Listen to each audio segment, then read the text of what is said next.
Contact.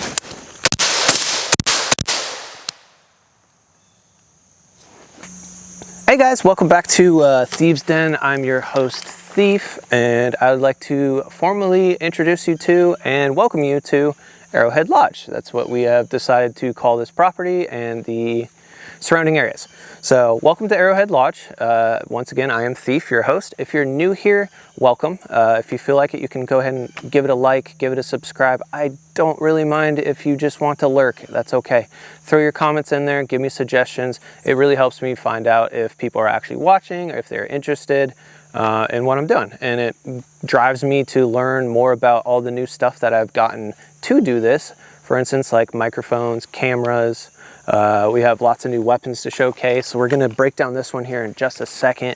And if you're an old subscriber, I am sorry it's been so long. It's been probably, what, about a year, maybe a year and a half since I put out any actual video. A bunch of reasons for that. I apologize. There was moving. I think we moved 2-3 times in the last year and a half. But we'll be here for the remainder of my life, hopefully. It is beautiful here. We have, once again, Arrowhead Lodge. Got a bunch of land, bunch of property. We can shoot, we can move around, LARP in the woods like the good Lord intended for us to be able to do.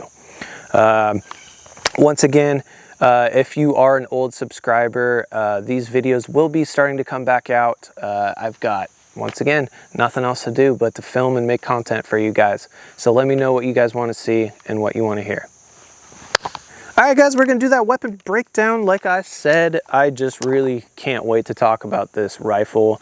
It is my new go-to rifle. I love this thing. It's lightweight, it's compact, it's a 2-stamper. If you're not sure what that means, it means it is an SBR, and I also have a can on it, so it's a 2-stamper.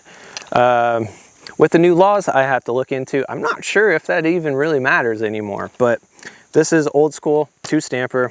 SBR, and it's got a can on it.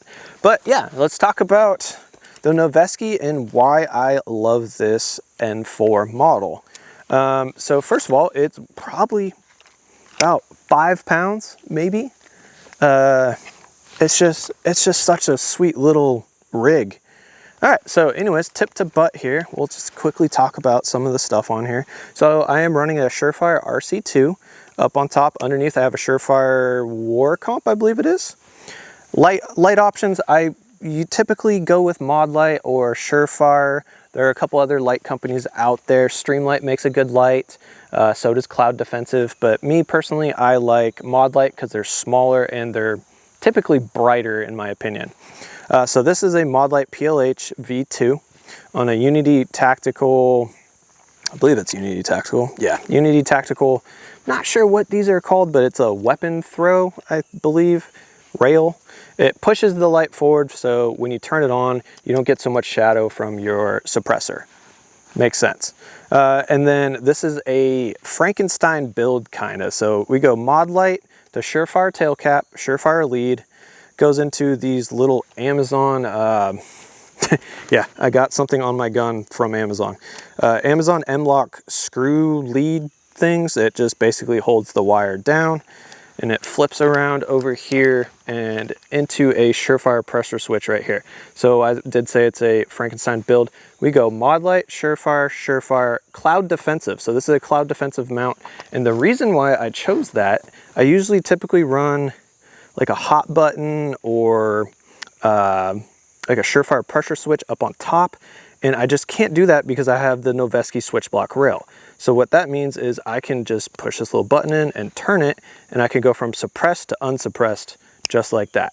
So if I take the can off or whatever, I don't have to mess with my gas settings. All I have to do is push this little switch over, and there you go, just like that.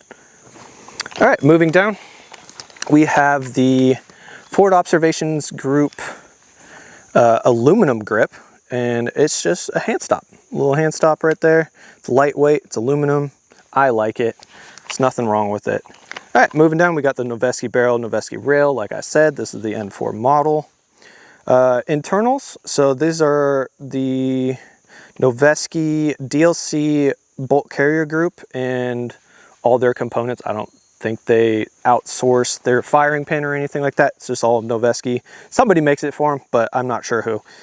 We got the Forward Observations grip, dust cover, just because, why not? Up here, optic choice, I went with the Aimpoint T2. I do kind of swap it around with the EOTech, their new direct combat reticule. It's like the EXPS3 DCR, I think, direct combat reticle. I do like it. However, battery life is a concern, and this is my go-to rifle. With the Aimpoint T2, I can throw a battery in there and not worry about it for at least like a year. Typically every December I swap out all my batteries. So with that on there, it's just a clean little red dot and I don't have to do anything to it. Moving down, we have a Geisley trigger in here.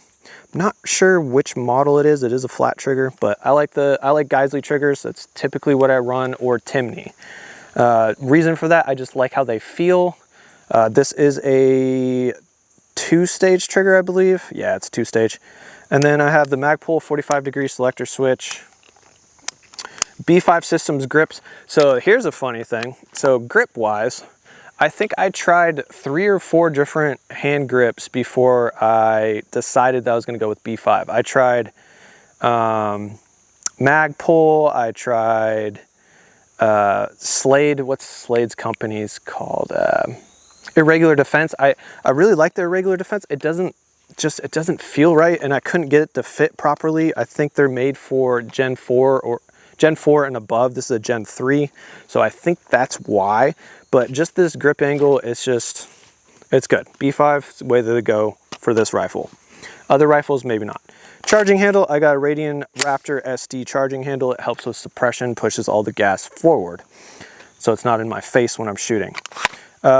Stock, I tried quite a few different stocks as well, and I ended up going with this one just because this is typically a truck gun, and just, you know, something goes bump in the night and I want it to be small and compact. So I chose the LWRC compact stock here. This is SBR.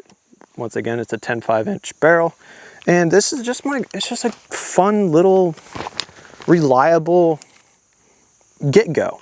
So talking about that though, I did recently delete all my old videos, and we talked about custom versus building your own rifle. So this is building your own rifle.